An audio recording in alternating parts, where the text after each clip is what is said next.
Good afternoon. Welcome to the Youngstown Press Club's speaker series. I'm Dennis Mangan, retired vindicator. Most of that spent as editorial page editor, but some as city editor and reporter. And I'm sitting in for Adam Earnhardt, and most of these words are his. He did yeoman's work in getting this all ready before he had to not be here due to a death in the family. Our topic for today is FOIA, what you need to know about the Freedom of Information Act. And let me introduce our panel of experts. Each brings a unique perspective on different sides of the public records process. And we'll go from my left. Jack Fitzpatrick, who is a Congress reporter at Bloomberg Government, covering federal transparency from Washington. Mitch McKinney is associate professor and coordinator of media and journalism at Kent State University. He studies the legal complexities of public records law. Lori Shell Simmons, the law director of the city of Youngstown, who handles public records from the government side. But when we go to questions, do not ask her to respond to anything on current cases. And on the far end, a longtime friend, David Skolnick. We spent many years together at the Vindicator. He's the politics and government reporter now for the Vindicator and Tribune Chronicle, with extensive experience in local and state records requests. The Freedom of Information Act at the federal level and Ohio's Public Records Act at the state and local level exists for one fundamental reason. In a democracy, citizens have the right to know what their government is doing. These laws ensure that our government operates in the sunshine, not in the shadows. Now, these laws should assure that we're operating in the sunshine and not the shadows. Whether you're a journalist investigating a story, a citizen concerned about local spending, a business owner seeking regulatory information, or simply someone who believes in accountability, understanding how to effectively use these tools is crucial. Public records requests have uncovered everything from government waste and corruption to important policy decisions that affect our daily lives. Here's how today's discussion will work. I'll start by asking each panelist a specific question based on their expertise and experience. Then we'll have broader thematic discussions about strategy, common challenges, and best practices. And most importantly, we've reserved significant time for your questions. This is your opportunity to get practical advice from experts who've been on all sides of the public records process. So, let's dive in and demystify the world of FOIA. Any closer? Okay. All right. Let's dive in and demystify the world of FOIA and public records requests. And let's start with Jack. Jack, from your federal reporting experience, what are the most important differences you've noticed between local, state, and federal public records processes? What should requesters expect when navigating these different levels? I think the thing to keep in mind with federal requests compared to state and local is, one, you can expect them to be very slow. That's the reality, not a critique even. It's a big, big bureaucracy. There's also a lot of variation between agencies and departments in terms of how slow it is. So if you do a lot of federal FOIA requests, you'll start to learn who's quicker to work with and who's not quicker to work with. In general, if you're a reporter and you're banking on getting this information, you kind of need to ask yourself, what records and what information would I want several months from now, and what if it took a year or more to get it?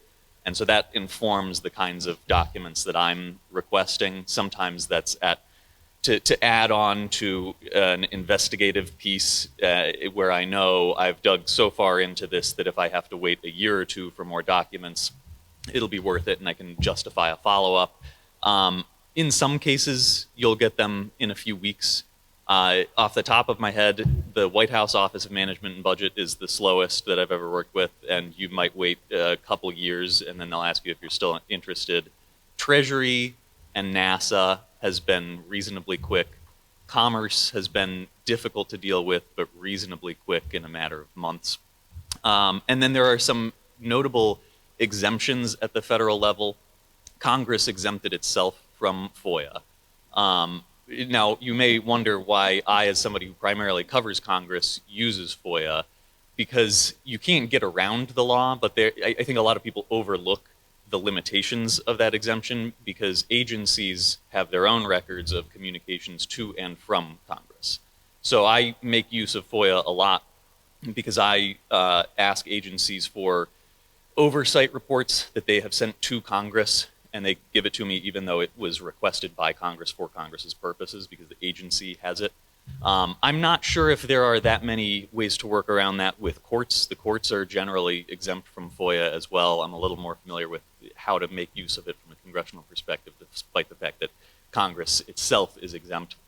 And then there are a couple middle grounds where, because the federal government has some sort of private-public partnerships and pseudo-federal entities like the Smithsonian Institution, you can't technically FOIA the Smithsonian Institution, but they have their own process. It's like a pseudo-FOIA process through them that they try to honor as if it were a FOIA.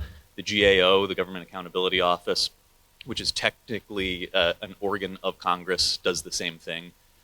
So I guess one thing that I would emphasize to especially any journalists who may get frustrated with the federal process is, one, yes, it's frustrating and slow, but you can find strategies to make use of it anyway. And two, if you are really trying to dig into your congressional delegation or trying to figure out what their top priorities are, what their communications are with agencies, you can FOIA a federal agency for records that they have communicating to and from members of Congress in their offices. So it's surprisingly useful, despite the fact that there is an exemption for Congress.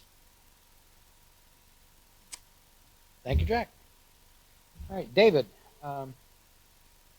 you asked about timing expectations for FOI requests. In your reporting experience, what's the longest you've had to wait for a public records request that you actually managed to make use of? And how do you balance the urgency of news cycles with the reality of records request timelines? Well, I guess I'll take the second one first. I'd like to have the record request 5 seconds after I request it. Obviously, that doesn't happen. So you have to figure out a way to write if I'm writing an article that desperately needs to be to run the very next day, I will put in the records request, write the article based on what I have, and then when it comes in, follow up with the information. Now, sometimes that's pertinent. Sometimes it's like, okay, well, I've got these records requests and they really aren't showing me anything. But like, for example, there was a case that Lori is probably pretty familiar with, which I had requested the personnel file of a city department head who was under investigation. And that took a couple of months, and this is not the longest one that I've waited for, but it took a couple of months because the person had actually 3 or possibly 4 different personnel files at the city. So it was a matter of the city law department then going to these various different entities and retrieving this information for me. And a lot of it was redundant when I finally did receive it. And like I said, it didn't take, it took like maybe 2 months. And that wasn't actually, it was longer than I had anticipated for a personnel file. But then when I was told that it was more than one personnel file and that one was in like HR, in law, in the mayor's office, and then in another location, all of that kind of, I understood where that was coming from. And what essentially it does in a case like that is you write the initial article, and then as you're writing follow-up articles, some of that information does trickle in, come through, and you're able to follow up, and you definitely need patience. The longest I've ever waited for a public records request to be filled was 2 years from the Department of Justice, U.S. Department of Justice, and when it came back, it was numerous pages of, it had my request, and then it had like a little notation at the top, like just like the person's name, and then it was like maybe 50, 60 pages of just black. Everything was blacked out except for like maybe a line or two, and it took them 2 years to do that, and so obviously that was of no help whatsoever. I would say, as far as coming up with a story, and it wasn't a particularly great story, but it was one that was kind of memorable to me. It was when Mark Dan was Attorney General for that brief 14-month period of time that he was actually Attorney General. He had come out and said one time that he believed that the personal cell phone records of public officials when they're talking about public business were public records. So I decided, well, that sounds interesting. I'm going to ask Mark Dan for all the copy of his private cell phone records, and it was voluminous because he had been on the job for, at that point, maybe like 5 or 6 months, and he used his private cell phone for a lot of public business. So it took like about 3 months or so for them to give it to me. It ended up being just a lot of very casual banter between him and his senior staff that didn't paint him in the most positive light. He was professional enough to provide the information to me begrudgingly, and then I wrote an article about how freely he used, profanity and vulgar terms for a variety of things. Wrote the article, and then one of the alternative weeklies in Cleveland proceeded to then write an article making fun of me for making this particular public request. So I ended up getting one article and ended up getting an article written about me, about this public request. But I do find that as Jack mentioned, the higher up you go in government, the more difficult it is. The local level, where you have the relationships, it's pretty good. I can get stuff sometimes from Lori's office that day. I can sometimes get it in 2 or 3 days. Sometimes if it's a little more detailed, it might be a week or two. There have been, like I said, a couple occasions where it's taken a while. But when then you go to the state level, and the state level, it's sometimes 3 or 4 weeks. The governor's office is typically the easiest to deal with, but you could wait sometimes 4 or 5 months. And like I said, on the federal level, and Jack knows this better than I, you could wait years before you get something. And then when you get it, it's like, well, what took them so long to give me what they gave me? So David, as a practical matter, to what extent does the expense of pursuing public records and open meetings come into what you have to do? Well, the strange thing is, it is a rare occasion where I'm actually charged. I am never charged by the city. I've been covering the city for 20 years. I have never been charged by the city. I have never been charged by the state. And because of the way that the system works, where most of it is sent to me, most of it is sent by email, it's pretty difficult to justify a charge. But and I will say something very good about the city. They have had to give me flash drives of some stuff, because some of the requests that I've asked for have been, even though I didn't want all of the information, and in some cases didn't even ask for all of it, they will give me a lot of information, and then they will be, okay, well, your flash drive is ready. Can you come and pick it up? And that's happened 2 or 3 times in the last couple of years, and they didn't even charge me for the flash drive. So I've been very fortunate that I've never actually had to, since the age of the internet, really have not had to pay ever for a public records request. I remember back when, when I was first starting here, then they used to charge us, not necessarily the city, but other places would charge you, 10 cents a page or whatever it was. It wasn't my money. I didn't care. Thank you. Yeah, well, Laura, you get to follow up, David's high praise there. You're coming in on a high note. From the government side, the vague requests can be problematic. Can you give us some examples of what makes a request unreasonable versus well-crafted, and how requesters can work with your office more effectively?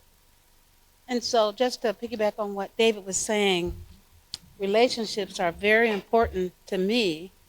And coming into the city from being 32 years with the county as a prosecutor, our environment was, here's my file, what do you need? So it's always about being transparent, even as the city law director. And so vague requests look like, I need all of the cell phone records for the last 20 years for so-and-so, and that's too vague. Or I need all the employee emails between Jack and Bill for the last 10 years. That is too vague. However, when we get those requests, I've done the training twice now, 3 times now actually, for the with the Attorney General's office for the Sunshine Laws, which this is. And so what they recommended, and we were already doing, was when we would get a very vague request, we would call that person. Now, they don't have to tell us what they're looking for. And we tell them, look, you don't have to tell us. However, what exactly are you looking for? Because I can get that to you quicker if you just, kind of streamline what you need. I've done that several times with our local press, and that's been very helpful to them and to us. Because my staff who handles that, who is Attorney Jason Small, and my legal assistant Brenda Duncan, they will get on it immediately, like David said. But then it takes so much time when it's a huge vague request, and so that helps everybody if you just streamline it. But sometimes you don't know exactly how to streamline it. We are under a charge to assist you in streamlining your requests. And so we do that on a regular basis if it's too vague. I know there might have been another question. What was the other? Is that it? What makes an unreasonable request versus a well? You took care of that. So, I can talk about. How can requesters work with your office more? Oh, again, as I was saying, just getting a relationship. If you're going to call my office and you're going to be nasty to my lawyers or to my legal assistant, Doc, come on, sugar, not salt, right? Sugar, not salt. And so, be nice, be kind. You send in the request, and you know it's huge. Just call, or we will call you. Trust me, if it's huge, and just say exactly what you're looking for. And then sometimes people don't know really how to word it, but that's where we come in. I'll say, look, what exactly are you looking for? And the person would say, well, I was really looking for a 1, 2, and 3. I was like, but that's not what you asked. So why don't you send me a new email? Make it easy. Send me an email or tell me. Actually, you can verbally tell me what you need. You don't have to give it to me in writing. We do have a form which makes it actually more accurate if you write it down. But you can verbally say, this is what I need. And then, especially when we have that conversation, it comes back better so that we can give it out to you quicker. Like David said, we have like a 7-day rule in our office. I want it out. I don't want it lingering. But if it's like a long one, like the one he was asking about, it might take a while. But he always calls, trust me. Hey, where's that stuff? And we'll say, hey, it's coming. We're working on it. But he and George, who's here, I saw George. Yeah. Hi, George. I went to school with George. They're very nice and kind, and they, you know what I mean. And so that makes a difference. And so just think about that if you're asking for a public records request. We will comply because my office, and it's not just Jason and Brenda. My other lawyers, we work as a team. So I have retired Judge Lou Diapolito. I have Attorney Joe Fritz.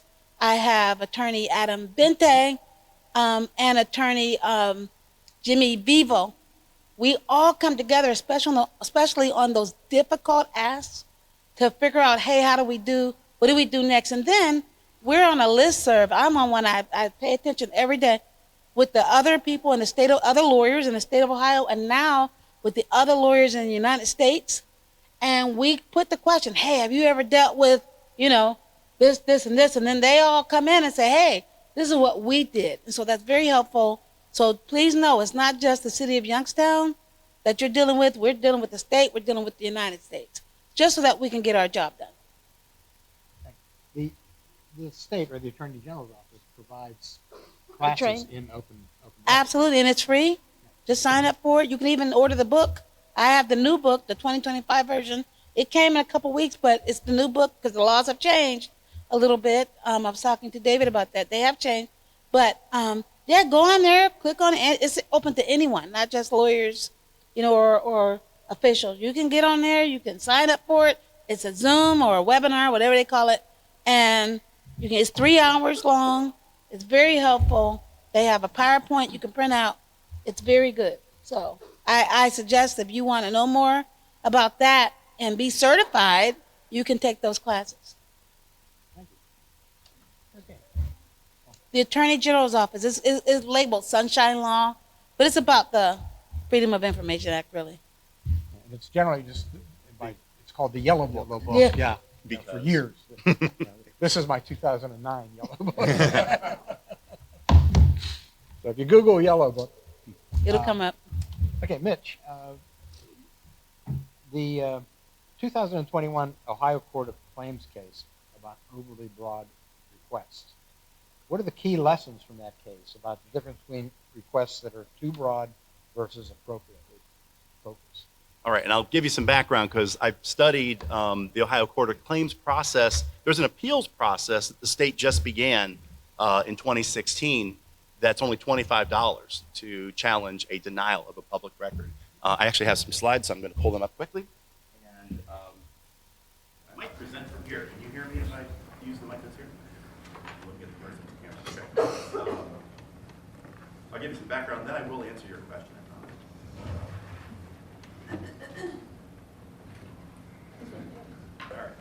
All right. I looked into this last year during a sabbatical from Kent State, where I was curious if journalists were still using the courts to pry open public records after a denial. And I thought, well, I'll start with the Ohio Supreme Court. I'll look at how many cases journalists brought 10, 15, 20 years ago, and then after the convulsion in local media, what does it look like today? And it was very boring, because I found like the average was 6.3 cases in prior years, and then it was 4.8, or no, the numbers changed, but they weren't like precipitous, and they weren't huge to start with. And so I was already getting tired of my own research in a couple of months in. And somebody asked me, why aren't you looking at the court of claims process? And I said, oh, like where the state settles them. And he goes, no, the one for the public records where it's $25 and you can challenge a denial and it's expedited and you often get the record. I wasn't aware of this. I've been working in the newsroom then. I was teaching by then. And I said, I need to know more about this. So the background here is that before 2016, the only way, if Lori, as nice as she is, would not do this, but if somebody else denied a record and you disagreed and you said, that's a public record, I know it exists, what can I do? You had to go to court. It's called a mandamus action. I'm not an attorney, but you could file a mandamus action at several levels of Ohio courts, common pleas, appellate courts, or the Ohio Supreme Court directly, which means there were 100 court systems I would need to check if I was going to really do that research on lawsuits by journalists for open record. But what changed here, well, it's very expensive, of course, that's partly why you see fewer of them, is it costs you the price of a reporter to take a case. So how important is this to you, because you're firing somebody for it? Even if you win, you might not get money. So in 2016, the then Senate President Keith Faber, now your state auditor, introduced a bill that was passed in the Ohio legislature unanimously, both in the House and the Senate. This was to create an expedited process in going through the Ohio Court of Claims, which is a quiet court you don't hear as much about, in Columbus, and to just resolve these disputes. So the way it works is it's a one-page form. You can fill it in online. It creates an actual court case with a number, and it can be appealed if you lose, and to the appeals court, and ultimately to the Ohio Supreme Court. It has expedited deadlines of like 3 days, 7 days, 10 days for responses. So this doesn't linger months and months or years to get your response. Starts with mediation. So the first thing that happens immediately, they put you in with a mediator to see that the two sides can work out what is it you were looking for, why do you say, and trying to work it out informally. There is no process for discovery, so this does not have all the extensions and all the time and all the effort and money that goes into that process. In fact, you forego money by using this process. You cannot get attorney's fees. You cannot get the statutory damages. In Ohio, if they deny a record and it was unambiguously public, if you went through the whole mandamus process, they could owe you up to, I think, $1,000, right? $100 a day for 10 days, which is nothing in the case, of course, of what it would cost to file a mandamus action, but it's a statutory damage. You give that up using this process, but the whole point of it was brevity. Let's move. Let's get this resolved because they had this issue. So in the first 8 years, since 2016, there were 800 cases filed. So roughly 100 a year. It started slower and built as people found out about it. Interestingly, we were seen as a model, Ohio was, when we came up with this appeals process. No other state has adopted our appeals process. But the paper that I've written on this that's being published this year, some people are saying maybe it'll get more notice now because no one's been talking about it. Very little conversation about the process. Okay, so here's how it went. Law enforcement agencies were the most sued, or challenged, I should say, I guess, with this process. Cities, the state itself, school districts, colleges, public universities, and then like special districts and then counties, who cases were brought against. How did it go? If it was to a university or a school district, it was something along the lines of 65%. So 2/3 of the time. Law enforcement even more often. Local government even more often, more like 70%. The state more like 50%. County was somewhere in the upper 50s%. And what I mean by this is that the process led to the requester getting all or most of what they asked for through this process after the denial. Overall, the figure was about 60 to 65%.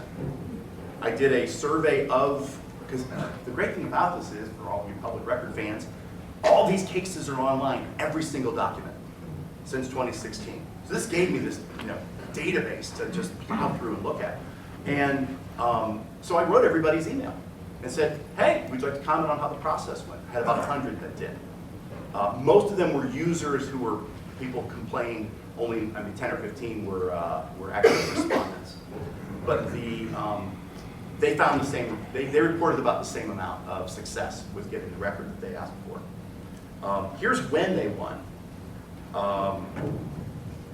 Interestingly, that lightest figure, that 20% in the top right, is people who got the record before anything else happened. Before they even had the mediation.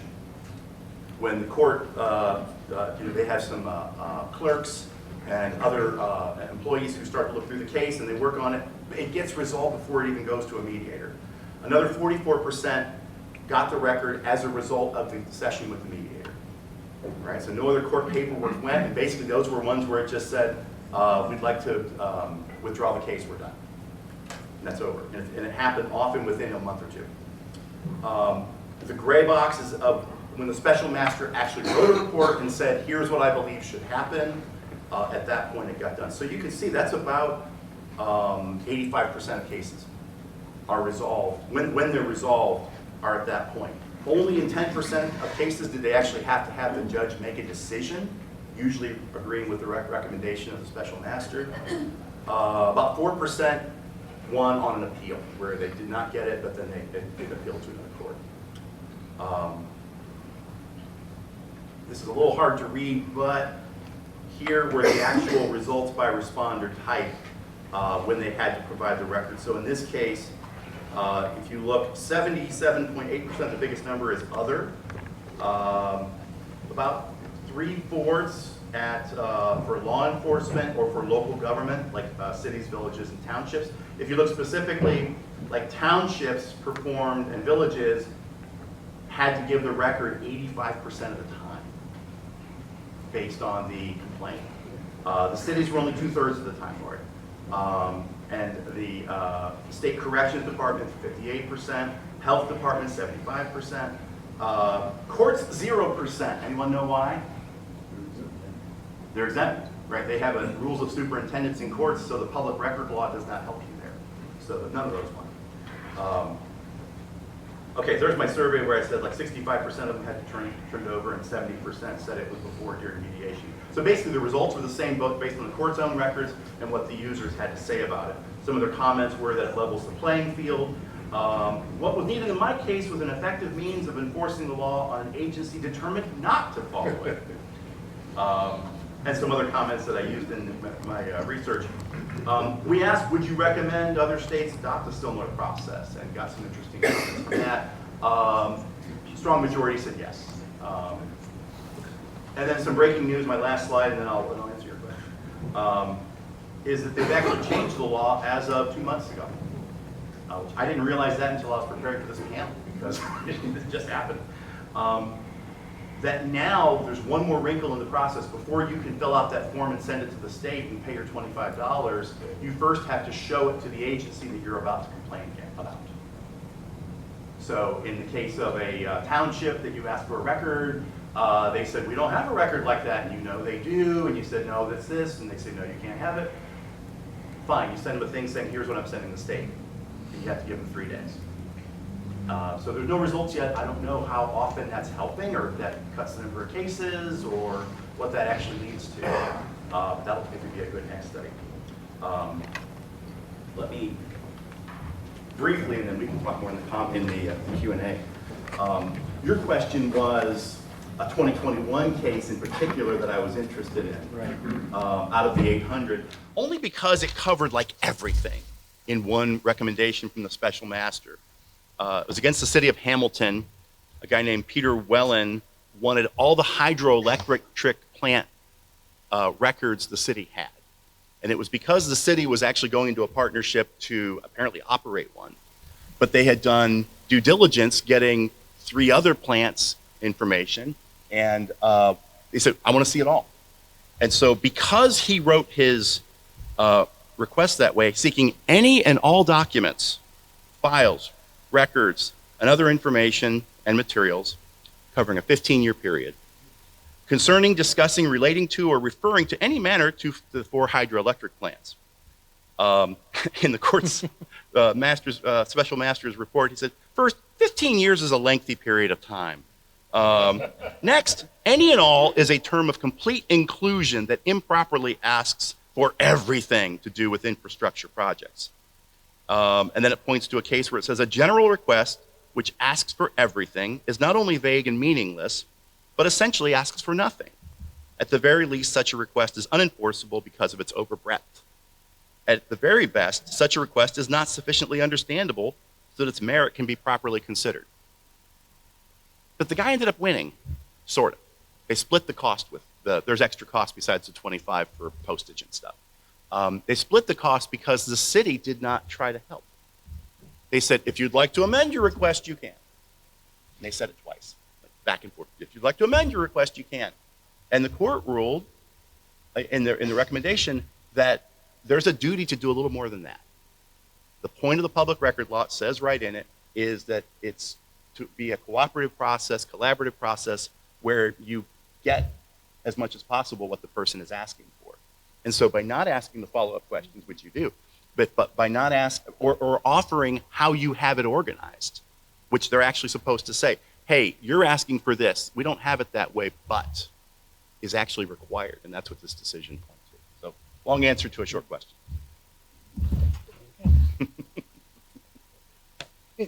You mentioned one figure there, 70 to 70% townships. Yeah. Is that, I wonder, is that because townships don't bother to send anybody to the training that the Ohio Attorney General offers, or is it just, we're a township, we're just our own little world, we don't have to, or is there another explanation for why townships should be? I think there are probably a couple of explanations. A lot of the communities apparently do take the training. I think it's required at certain job titles that you're required to have the training. So it may be that some of them missed that step of having the training. I think it seemed as if the smaller and more kind of out of the fray the organization, the less likely that they were in tune with what the law required. And maybe because there weren't that many people asking them. Right. And so, it was interesting. And when I did at one point looked at who succeeded the most. And journalists and attorneys did pretty well, but actually the general public did just about as well. Okay. Thank you all. Okay, to expand, and this will be a free-for-all. Anybody can jump in at any time on these next couple of questions. And then one would be, how detailed should requests be? You don't want them, you don't want them overly broad, but how detailed really should they be? And in your view or in your experience, is it better to start narrow or start broad? Anybody want to? I'll jump in. I guess it depends on what's happening and what you really need. But of course, if you're a reporter or you're just a public person, a citizen that is looking for a specific thing, ask that question. Because it very well could be that us giving you that information will give you the next question. And so, as detailed as possible, but as he was saying, our duty as public officials is to assist if we think it's too broad. We have to call and say, hey, like I said, what do you really want? Because what you've asked me for is too much, too broad, exactly what you're looking for. And that, we're kind and we are, nice to the person we're talking to. And that gets them to reciprocate. And then they'll say, you know what? I just really want to know. And then they say exactly what they want. So again, sugar, not salt. I should put a sign in my office because I tell my staff all the time, it's sugar, not salt.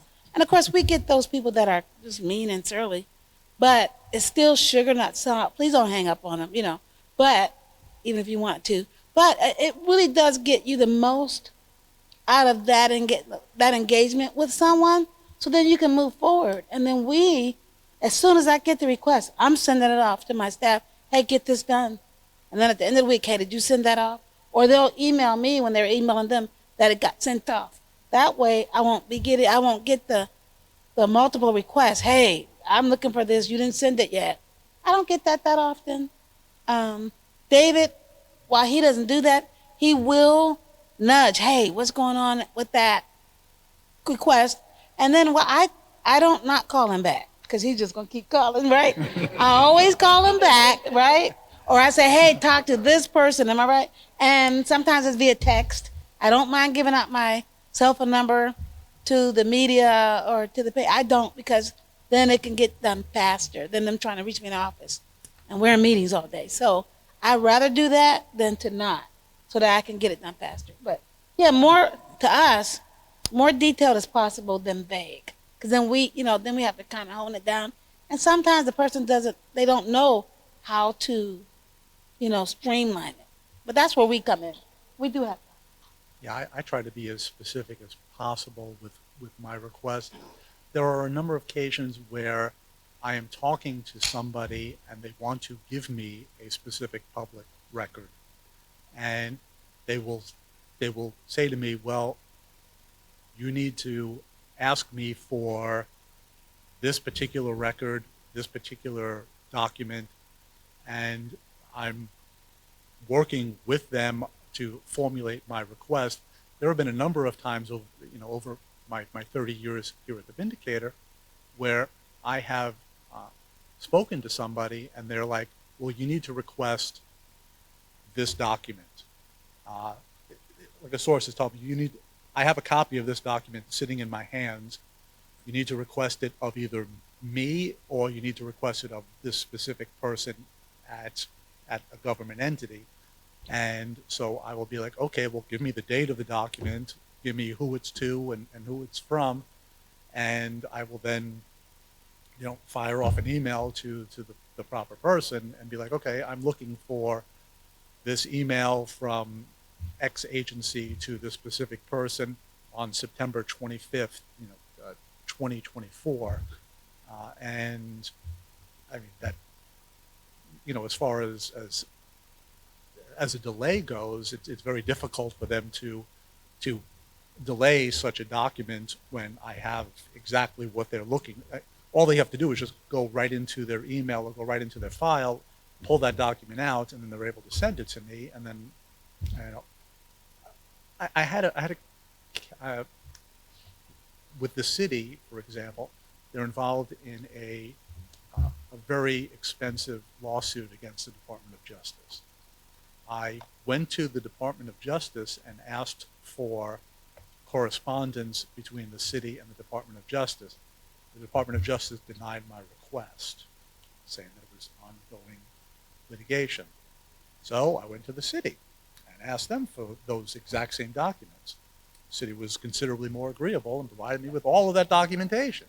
So it was the exact same stuff that I was asking for. The federal government said no, the local government said yes, and I was able to come up with quite a bit of detail about the Department of Justice looking to claw back, to fine the city for being late with this project, correspondence between the two sides and how it went, and ultimately leading up to the reopening of a federal consent decree.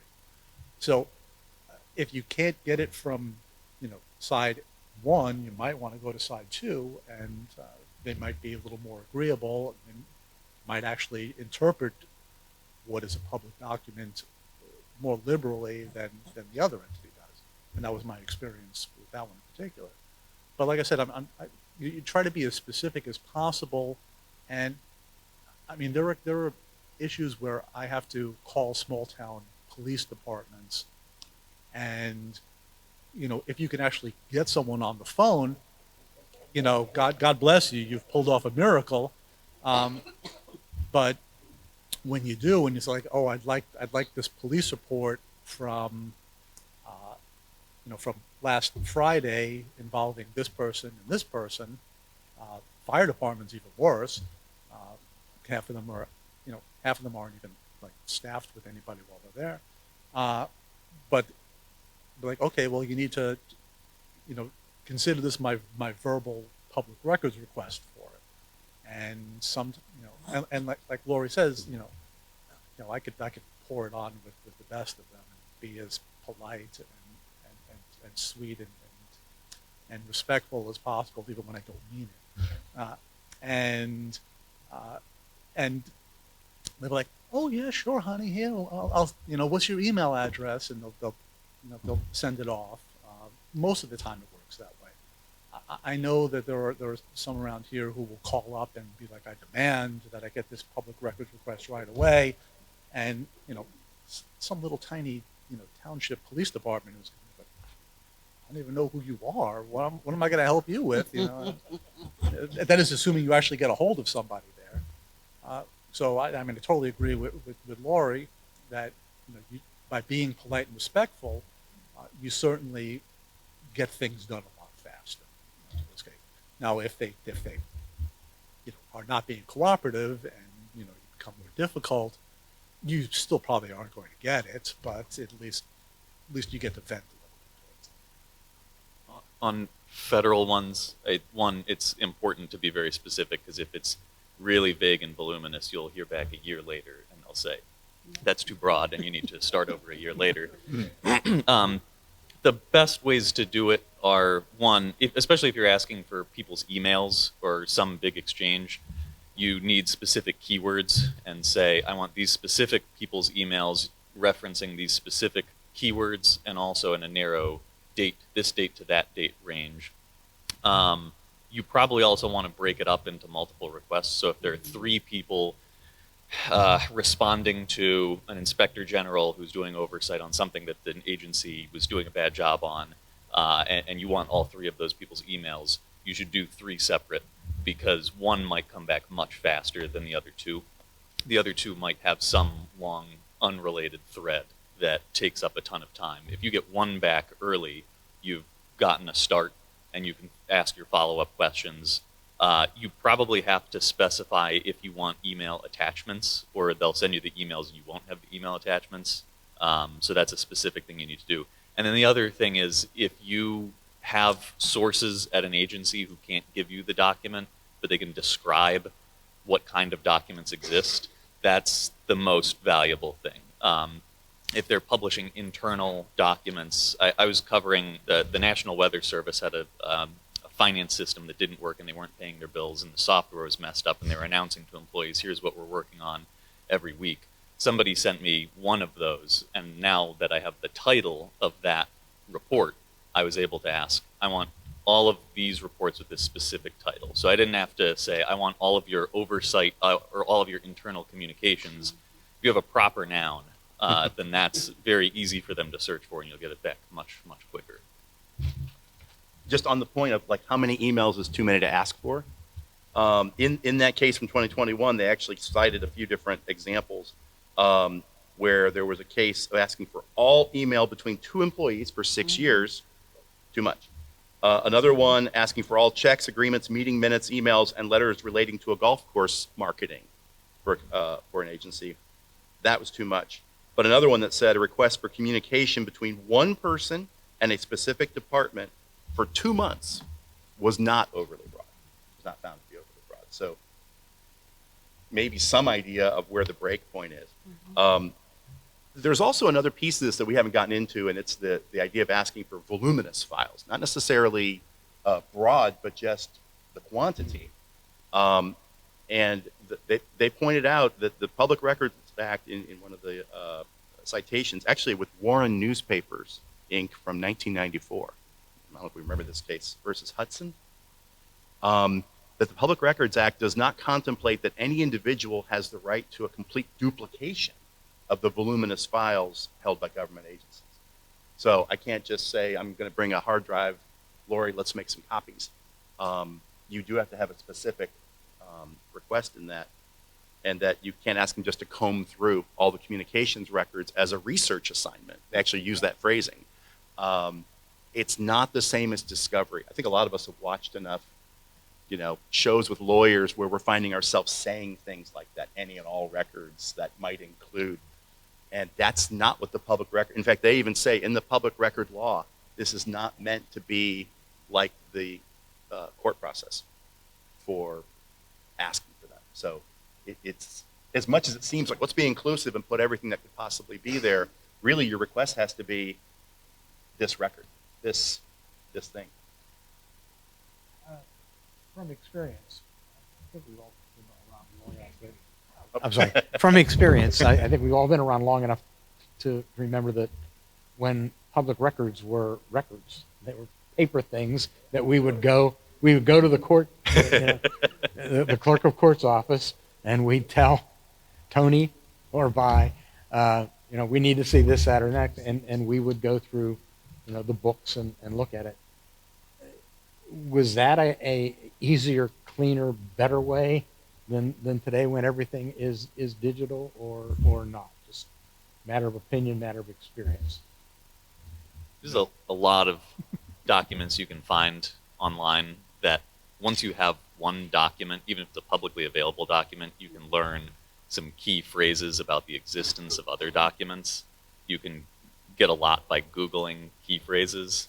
So I'm pretty happy with the modern era of just the volume of information available to me, because you can find a lot that you don't have to FOIA. And then if you familiarize yourself with, you might be able to find an agency's organizational chart, and then you know, oh, I know exactly who's in charge of this one thing. You can inform yourself in the pre-FOIA process a lot online. I have a question. I'm sorry, but I have a ton of, not a ton, I have quite a few FOIA requests into the Justice Department. And they're very slow, as was previously mentioned. Under this new administration, a lot of them have to do with FBI files and DEA and so forth and so on. How much slower are they going to be? Is there a de-emphasis on actually dealing with this under the new administration? I think there are mixed results in this administration. Part of the federal workforce issues of firing a bunch of federal workers could cause a strain. We don't have benefit of the benefit of hindsight, so agency by agency, I'm not totally sure. There are some agencies that have been getting back to me reasonably quickly in the past few months, so I don't think you should write off the possibility of getting them back. I think DOJ usually is pretty slow, and it might be that there's a lot going on that makes them slower.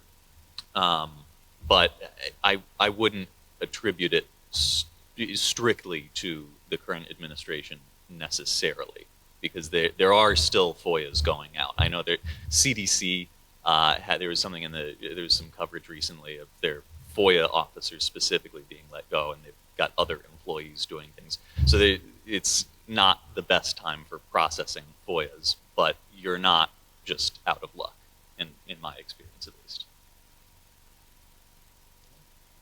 Anything else on that?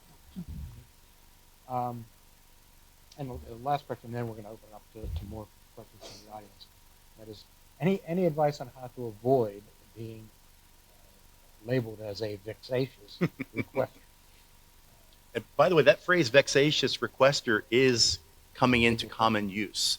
A couple of states have now passed laws saying not vexatious litigator, vexatious requester, meaning, yes, and vexatious meaning I'm doing this to punish you with the quantity that I'm sending Department, you're not, but Department of Justice, I'm doing this to just badger you.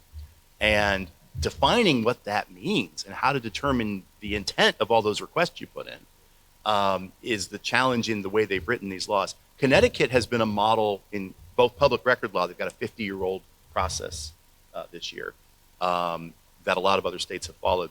And they initiated a vexatious requester statute about, I think, 5-6 years ago now. And they've had a handful of cases move through. They were kind of who you might expect so far. Not just for asking too often, but for asking and being really unreasonable, being abusive with staff.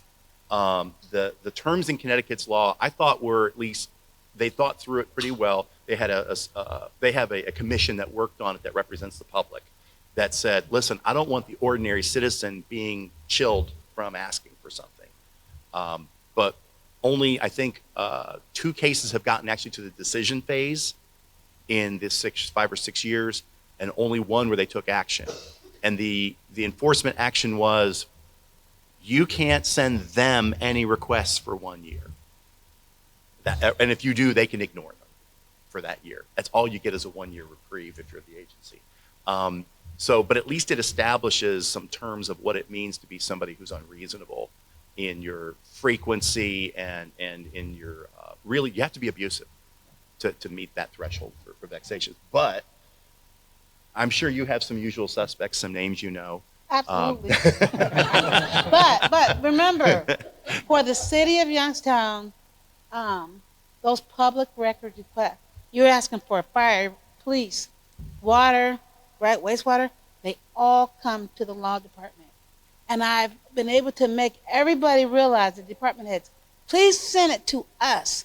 That way we can make sure it goes out quickly and it goes out accurately. And we have to keep a record of those requests for auditing purposes. So if you send them on, and trust me, they're happy to send it to us. Send it to us. We will take care of it, and we do. And so if you're, again, don't call the sheriff, or I'm sorry, don't call the fire chief. Don't call the chief of police. Don't call the Chuck Shasho from engineering. Call us. We then will call them to get the information they have, and then we send it out. And that just makes it cleaner. We keep a record of it, and it just makes it much better for whoever's asking for it. The citizen, other agencies, media. It just makes it much easier. Then they know going forward, oh, I got to ask the city, I got to ask the law department for this. I don't have to call Chief Finley or, Chief Davis or Chuck. They call me. Okay, we've got just like 2 minutes before we go to the open. But David, for you specifically, I was curious. When I'm watching TV now, or even looking at the paper, it seems like there's a lot of basic police report information that doesn't show up for days. Names of people that had to have been on the initial police report. Is that, am I seeing something that doesn't really exist? Or is it? There's a relatively new law that was passed as a constitutional amendment that I don't believe people really understood what they were doing, which is Marcy's Law. And it is to protect the victim in a purported supposed crime or an alleged crime. So victims are not named on police reports. They're actually blacked out. So you can, there are ways around it, and you can figure out who the victim is in some cases. There's been a very well publicized case involving John and Amber White, and nowhere on the police reports is Amber White's name mentioned, but there were a few things that said his wife. Well, obviously I knew who his wife was. And then I also got a copy of the 911 report, that the 911 call that she had called in. So I knew who it was. But what that has done is not only removed victims' names, but if the victim is a police officer, for example, like a police officer is involved in a case and gets shot or punched in the face or injured in some way, they are considered a victim under Marcy's Law. So their names don't end up being on these public police reports. So that's why in a lot of cases you don't see names of people on the reports. I also have noticed that local TV stations are very hesitant, even like in the Amber White case, they have never mentioned her name in any of the articles that they have written about her case, because they consider her a victim of alleged domestic violence. That's hard to dispute. However, she's very much a public figure. So I have really had no qualms about naming her in these articles. But if you notice, none of the TV stations ever mention her name when there's stories about John White alleged abuse. But so that has made it significantly more challenging to, because of this law, to write complete articles about things that are actually occurring with police. But you raise a good question. How soon does the report have to be there? How soon do they have to comply with the public record request? Anybody know what the time limit in Ohio is? Reasonable time? There is no number, right? That's Reasonable right. time. It's reasonable. And so now you get to go to file a mandamus action and argue that 2 weeks was unreasonable because you had it right there on the desk. Yeah. I guess I can't yell at the TV anymore. I'm just a grumpy old man who was pre-Marcy's Law. Okay, we're going to open it up. Questions? Yes. I don't know if anybody can speak on this, but I have a lot of problems getting public records, specifically in Pennsylvania. Specifically, law enforcement, they'll cite ongoing investigation, even if it's not an ongoing investigation that I can see. Is there any way around that to get the records after they deny it? Because I think in PA, you actually have to go to court, they don't have like the $25. Actually, what can we do to get those? I compared Pennsylvania's process and Connecticut's process with Ohio's. They are somewhat similar. You do create a case, and you can file. And Ohio had 808 years. Pennsylvania had 3,000 last year. They take everybody's case. Wow. Anybody denied a record in Pennsylvania, flip it to the I'm forgetting its name all of a sudden, but the Public Record Commission in Pennsylvania. So you don't have to get an attorney and go And it's free. You don't even have to pay the $25, which is probably another reason there were 3,000 last Yeah, year everybody compared does. to about 100 a year in Ohio. Yeah. It's worth trying. And you might want to look at what other cases on their site that have challenged law enforcement. Look for that phrasing of ongoing investigation, and you might see one that won and one that failed, and maybe you'd find some wording that could help you, like you were saying, you find kind of where the key is to getting what you want. Anybody else up here? No, that's good. Peter. Yes. Piggybacking on the same question there, a lot of times, of course, journalists get roadblocked by law enforcement saying this is still an active investigation and we can't release anything yet. My question is, how long is law enforcement allowed to stonewall and say, no, we can't release it because it's an active investigation? Do we have to wait then for either an acquittal or a dismissal or a conviction of somebody, or even for the whole appeals process to play out?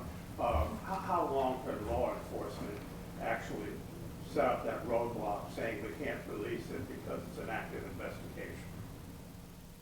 Well, it does say, the statute in Ohio does say reasonable time. Now, being a prosecutor for 32 years, I think I can probably answer this. A lot of those, the evidence that they prove, that they have, that they actually give to the prosecutor's office, well, how it starts is the detective will give the information, the evidence to the prosecutor's office. The prosecutor's office then has the responsibility and the charge to give that evidence to defense counsel, right? And so it's going back and forth in the court system, right? That's discovery. And prosecutors have an extra duty to provide discovery, even when it's in the light most favorable to the defendant, you know?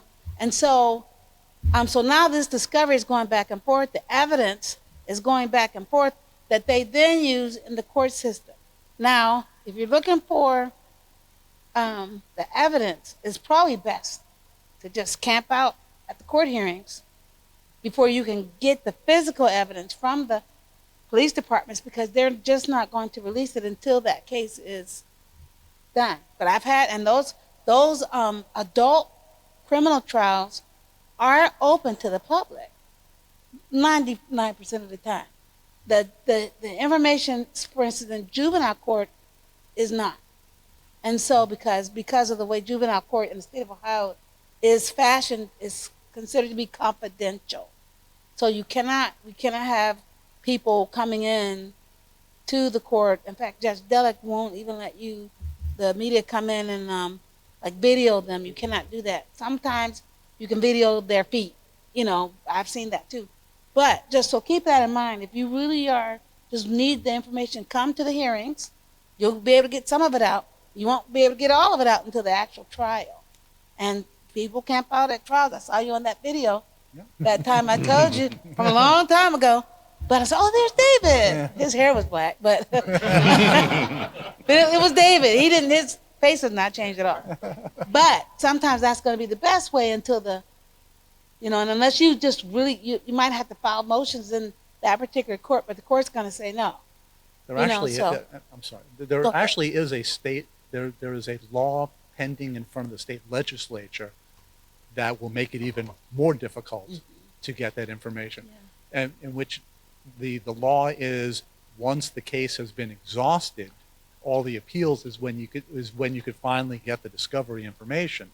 So if a case goes in common pleas court and it's settled and it's resolved, but then they appeal it to the Court of Appeals, and then that takes God knows how long a time, and then once that's resolved, they can appeal it to the Supreme Court. I mean, so by the time you would actually get that information, it could be 2 or 3 years after, or even longer, from when the case was originally brought to trial. And that's right now in front of the state legislature, and they seem to be in favor of doing this. So it's becoming more and more difficult. What is their rationale? Anybody, what is the legislator's rationale for that being in the public's interest, to make it a years-long process to give the public the information about anything? Because sometimes on those really difficult criminal cases where there are multiple victims or witnesses to these heinous crimes, I believe, and I haven't even looked at that law that's coming up. For me, as a prosecutor, it was really to protect the interests of the victims or the witnesses. Because I can't tell you how many times the witness has called the day of trial, I'm not coming in, or they just don't show up. Because they've been threatened. You better not come in. I'm going to shoot you. I'm going to shoot your house up. I know where your kids go to school. That's a real thing. It's a real thing, right? And so I've known people that have had to move out of the state, waiting for trial because they knew they would be threatened if they testified about certain people who killed somebody or shot up a house. And so I think that might be on the forefront, just in a protective mode, to protect the evidence. Because when you have a witness that's going to come in and say, I saw Johnny shoot the pizza delivery guy. I was, 5 feet away, and it was him. I know him from the neighborhood, right? That's important for them to know that they're being protected and that this evidence is not coming out while this case is coming on. And then often, those same witnesses, after the case or victims, they move. Alaska, right, California, wherever, to get away, because then they become a target.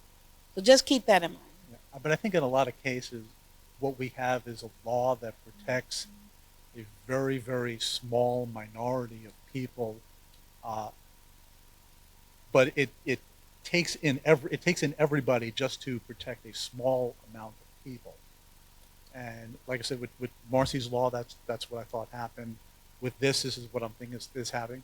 Yeah, there are definitely people who should be protected, and instead of taking it on a case-by-case basis, the legislature has decided they're going to put everybody into that same basket and will protect everybody, even those who are not deserving of being protected. Well, plus secrecy is corrosive, Very much so. and it feeds on itself. So it's okay, we're going to make this secret today. We'll make that secret tomorrow. And I understand that open courts, it's more difficult to argue, but I can see the day when there's more and more movement towards closing off courts. Generally now, judges say, no. We run an open court. But I can. Does anybody see that as a danger? Oh, yeah, I mean, we'll look at the Akil Drake case where they wanted the settlement not made public, and thankfully the probate judge Russo decided that it was in the public's interest to see how much was actually being paid, because it's in the public interest to find out what was happening with such a high profile situation. Now, yeah, it might not make certain people feel good that they, how much money they're getting from this poor guy's death, but I think the greater good of the public interest should definitely outweigh certain personal privacies, and this legislature over the last few decades has been chipping away at that repeatedly, and it's not just here in Ohio, it's all over the country. And it just like you said, it'll get to we're still at a point where federal courts don't allow you to even bring a camera or you know, I mean, we're in 2025, and you still can't bring a camera or a video camera into a federal court. I mean, it's ridiculous. Nick, did you want to add something? No, just one thing about that is it varies by state when you're talking about the state courts. And so I used to work in Florida where the public record laws are very much poised toward openness. And so I thought of an example besides the courts. If the police were having an investigative, internal investigation, during the investigation, no, they couldn't release any records from it. They wouldn't. But the requirement was when the investigation was closed, that IA was public. And so we were in a competitive situation there. You knew I need to ask for that as soon as it's ready. I need to ask, and because you would get beat by your competition if you weren't staying on that. We've been pretty much media. Yeah. Are there any citizen journalists out there that have a question on that have to be? All right, last. Well, let's see. We got one behind you, and then go ahead. Probably mostly for Mr. McKinney. Can you break down the citizen, ordinary citizen, the citizen journalist, the regular podcaster, TV station, newspaper? How does the percentage break down? Oh, in terms of their success with the, we did. I looked for any recognizable journalist, either from a, you know, they were from Cleveland.com or, you know, Gannett.com or something, and figured out they were about 20% of the of those 800 cases in my just going through and looking at them, trying to find that, and the success rate they had was comparable to the overall group where I couldn't find any other, like sometimes they would be suing from a union for personnel records from their fire department. Sometimes it would be a company with a complaint about, you know, trying to find out something about the zoning of the neighbors or something.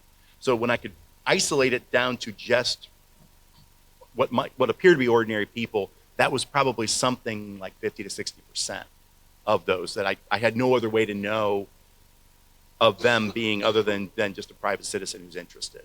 A mom asking about a substitute teacher the school employed was one example I can think of that it was, you could see from reading the narrative, this was not a journalist or somebody with a story to write. And yeah, their success rate was pretty much equal because at least in this process, it doesn't require that you can cite the law. I think that's why that shook out that way. And I think part of the reason like attorneys didn't do any better, I think was because they were often bringing cases that were tough through that process. Yeah. I want to follow up on the secrecy thread.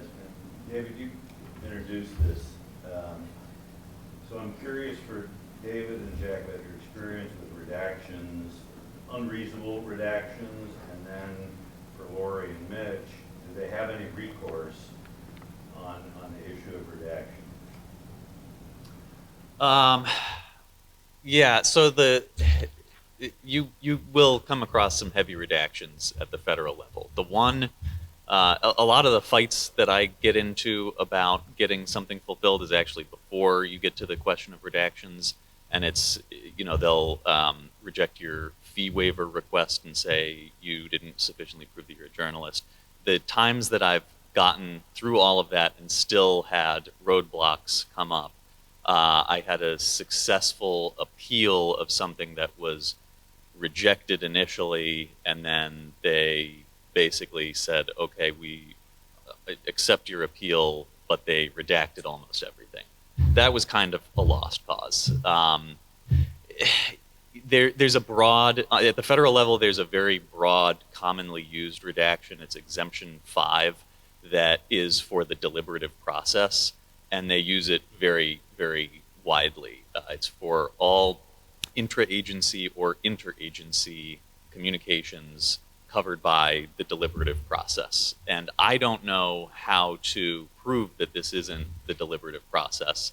I can try, but to be honest, a lot of the time, if you are doing a federal FOIA request, one, you can question whether they sufficiently segregated the exemptable information or if they didn't. That the drawback there, though, is if they wholeheartedly reject you and say, we're not giving you this document because it's a pre-decisional planning document, and you say, well, what is every single word in there pre-decisional planning? What about the word the?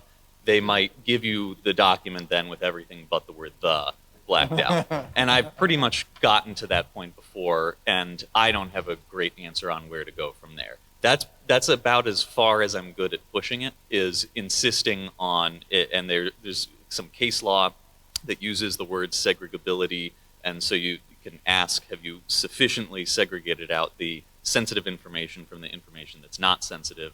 You could go to court, but at least through the appeals process, the most success I've had still involves redactions. But it's a question of questioning if they actually need to redact the whole thing, or if they can pull out some and err on the side of transparency. Yeah, actually, the most exciting thing for me is when they are redacting a whole bunch of information and they forget to redact a couple of things.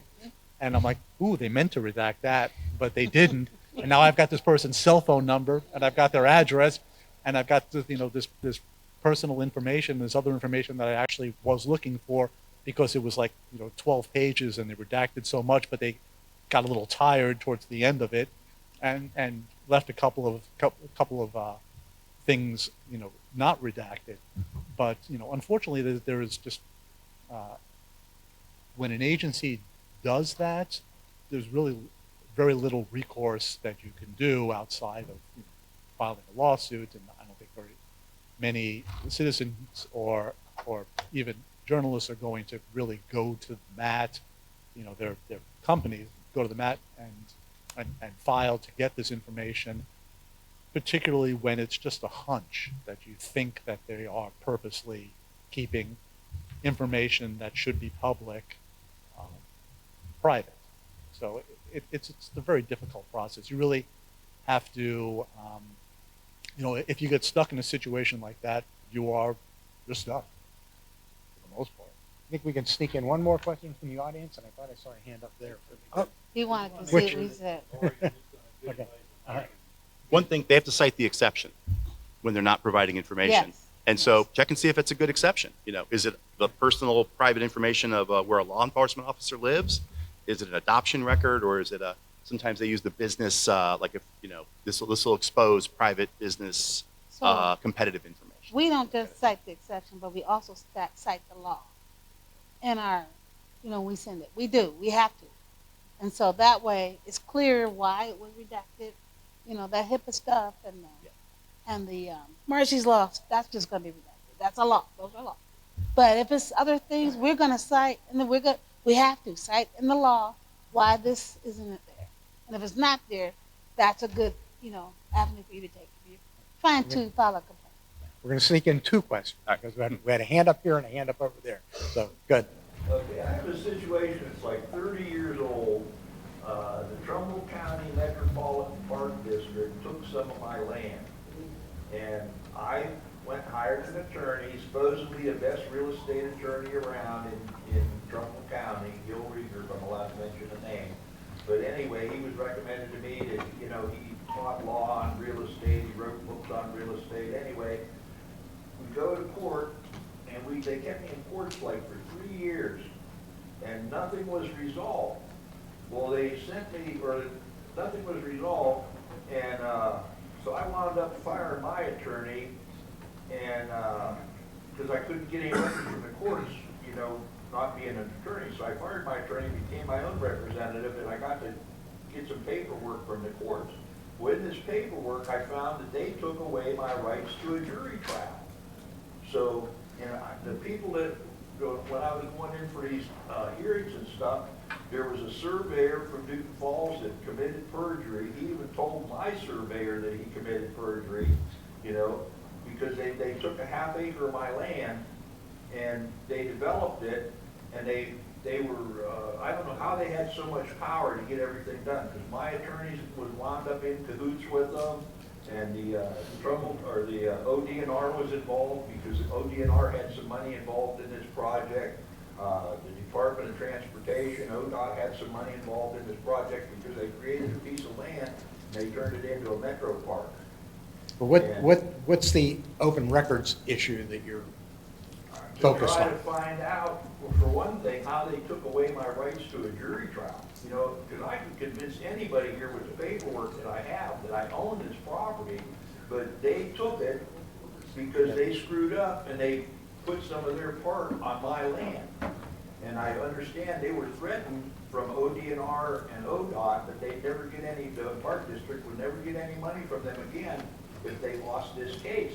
And the judges was crooked, the judges was in on it, like I say, my attorney was in on it, and I, you know, like I say, this is almost 30 years ago, and I got like, I hate to say this, but post-traumatic stress, it just upsets me so bad. I've had literal sleepless nights on and off over these 30 years, and I'm trying to get justice. I'd like to get this piece of land back. I'll talk to you after we're done about a couple places you might look for some public records that could help back that up. But I mean, ultimately, it's going to be a court case, and that's not covered by the public record law. But yeah. And you know, I have one attorney told me, Mr. Kovacs, the good Lord will get even with him in the end. Mr. Kovacs, you're beating a dead horse. You know, and it just like it just eats at me that the system could be so corrupt. You know, and I'm thinking like, geez, if this county system could be so corrupt, just imagine the state and the federal and the international, how corrupt it could be. But I mean, it made me like less patriotic and everything. I mean, it's sad what this has done to me over the years. Mitch may have some I have advice a couple for you. places that they're 30-year-old records. I'm not sure how easy they'll be to get, but maybe. Let me get into one last quick question. I wanted to ask Jack, you know, we were talking about appeals, Rich was talking about his study, but at the federal level, how many times, when you appeal something as a journalist, you do the mandamus process? Is that what you've done in the past? Or if you've been denied and you want to appeal it, what's the process that you've used? And how many times have you done that? Right. I haven't done a lawsuit. They have the agencies have a process of reviewing. Then you would go through the appeal process through the agency themselves before you get to the part where you need to sue. They'll usually, yes. So the first step, where, and this is what I was referring to, where you can kind of have a Pyrrhic victory where maybe they reject you outright initially and you go through their own review process and you submit your argument. And a lot of the time it's not that hard to at least partly win. Some of the federal agencies, you might be rejected by a contractor who's churning through a lot of stuff and they're a FOIA officer, but they're not the FOIA officer. So they have a process in the agency where you're kind of kicking it upstairs and they review and you make your argument. You may have a rejection letter that doesn't even acknowledge what your request was. That's the frustrating part with federal agencies. They may reject you on the request or some part of the procedure and just give you a form letter. If you do get rejected in a way where you wonder, did they even read my request? Using the phrase, they sent back a perfunctory cookie cutter letter kind of triggers that they did things an incorrect way. So their bosses may agree with you on appeal, but you don't have to have a lawyer and go to court in order to appeal. If you lose an appeal, or if you're not satisfied with the degree to which you won because they said, okay, we'll give you the document, but almost all of it is blacked out, I haven't pushed it beyond there. I've won an appeal and not been very happy with the victory. You're working through a tough system. If it's a huge investigation and it's worth a lot of resources, I would talk to my company's lawyers. But there's a step before that where you're going through the agency still. Okay. Well, thank the press club. Thank you for attending. Thank the panelists.